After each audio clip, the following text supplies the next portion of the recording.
Joining me now, my very good friend. We got a lot to discuss. Stephen Yates, Senior Fellow at America First Policy Institute, and he is chair of the China Policy Initiative. He was also friends with now late Shinzo Abe, which is still wild to think about it in these terms. Stephen, welcome to the show, and always, as always, thank you for your time, because the last time we spoke last week was right after this came to light that he had been assassinated, and everyone was wondering how that was going to affect Japan and their parliamentary elections that were coming up. And I was looking at it. His political party won a super majority in just 2 days after he was assassinated. So his legacy apparently has some legs.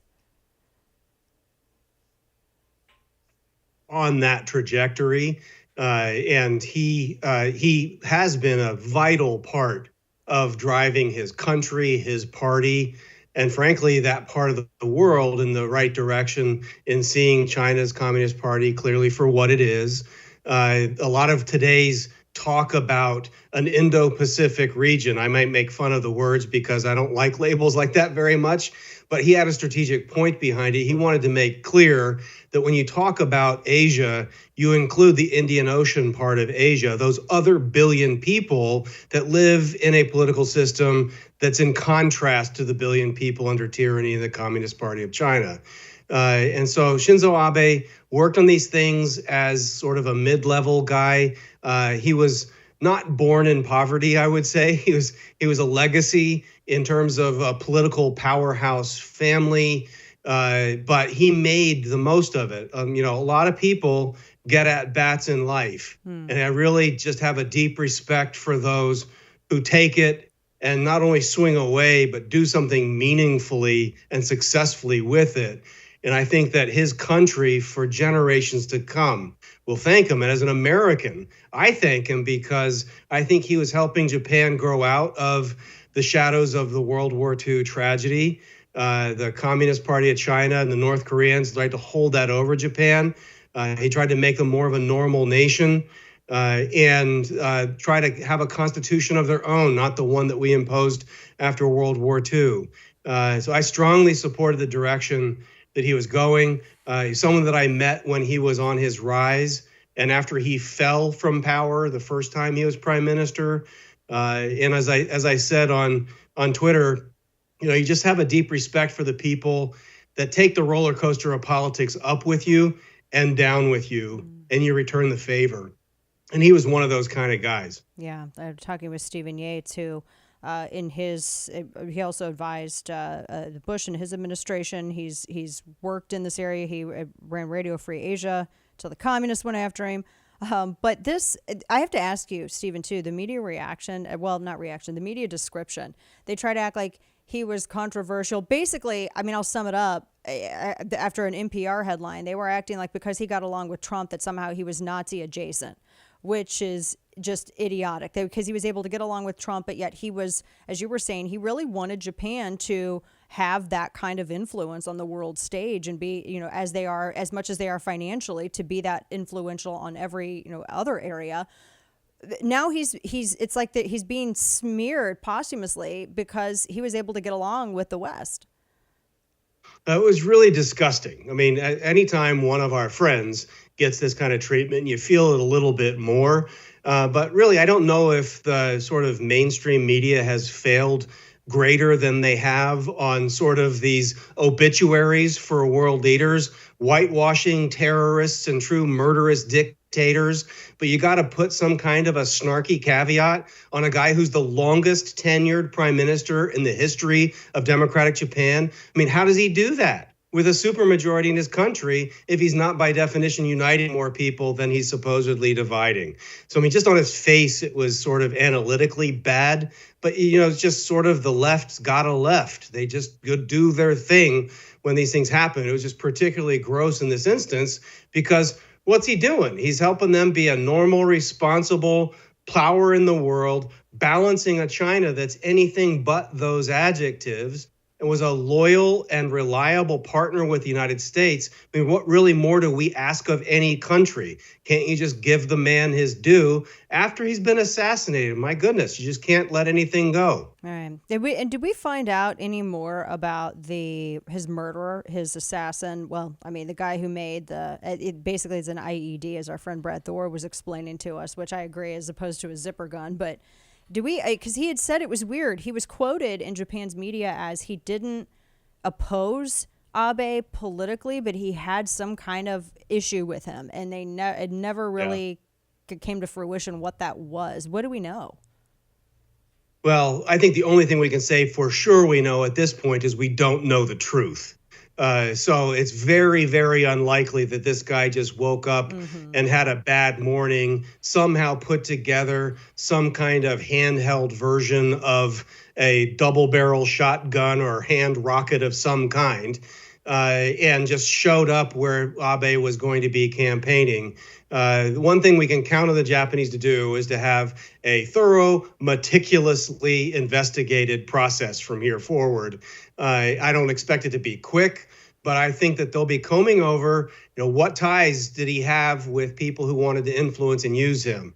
I expect we'll find this is a troubled human that was probably manipulated by some other group. I don't have any evidence to say who that is, Does it but I rhyme with would certainly be Shmeijing? screening it for Chinese people. Yeah, I was gonna say, does it rhyme with Shmeijing? I mean, not Yeah. just outright saying it, but just could be.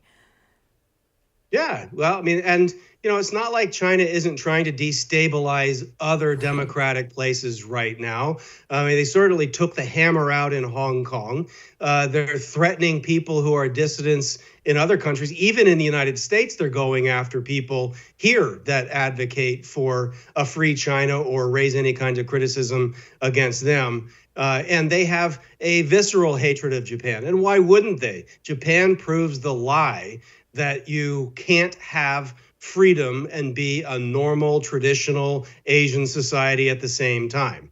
And so, of course, the Communist Party would hate something like that. Yeah, no, I mean, that's honestly one of the first thoughts I have. I know you mentioned Yakuza, but I thought, I mean, either that seems like they would, I don't know. It just seemed more like this would be something that China would try to do to destabilize, but at the same time, completely miss the mark that it just builds up resolve against what they're trying to do. Very interesting. And to that Right. point, Well, process wise, their constitutional amendment to normalize their country and have free and independent defense capabilities is much more likely in the near term now. So oh, good for them. yeah. Yeah, that's it for sure.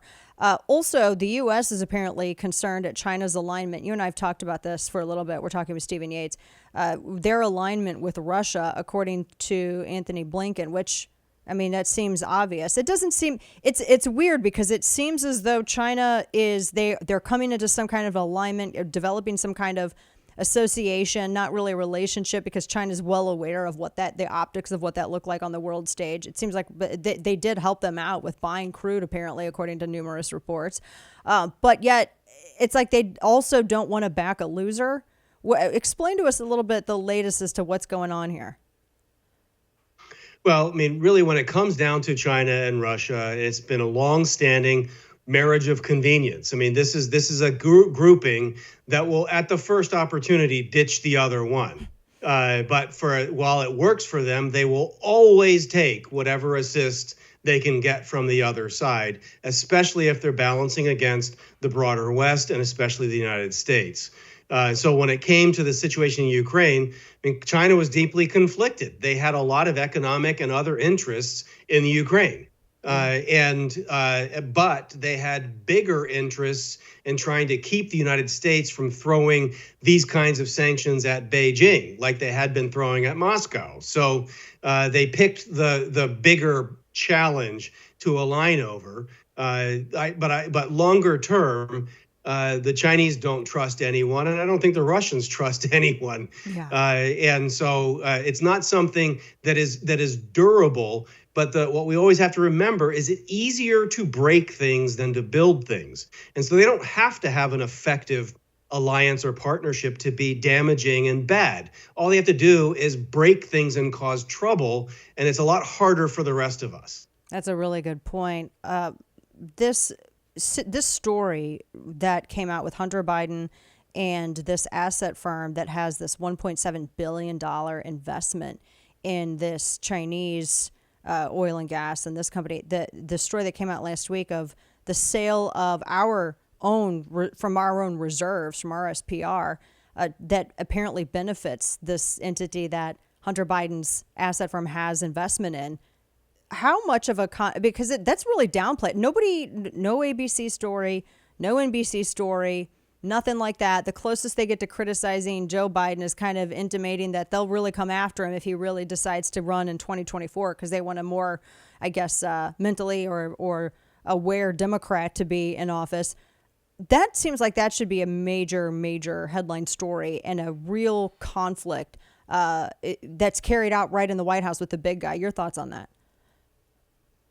Well, I just remember when I went through background check processes way back early in my career just to get a security clearance, and then later to enter into just being a staffer in the White House. You'd have to answer a whole host of questions that were meant to sort of weed out areas where people could have leverage or undue influence over you so that you could be compromised. And they would go through things that would have to do with sexual background or financial ties, especially foreign ties, ties to countries of concern. And at least as far as things are getting reported, this particular family seems to hit the jackpot on every single point of possible leverage. So from a counterintelligence point of view, this is actually quite the nightmare scenario. I can't understand how this matters so little to even really get a cursory coverage in the media. I don't know who's guilty or innocent, but I sure have seen a lot of videos I wish I hadn't have seen on social media in the last 24 hours. And none of that would be acceptable in any other time with any other party in power. That's a really good point. Yeah, we there's not enough eye bleach. That's not Totally. even a supply chain issue. There's just not enough eye bleach. Stephen Yates at YatesComs on Twitter is where you can find him. Always a pleasure, my friend. Glad you enjoyed the. I won't out you, but I'm glad that you had fun at a concert of a specific '90s variety. So Michelle loved it, so I'm happy. There you go. Good man. Good man. You have a great week, my friend. Take care. Thank you, Dave. Take care.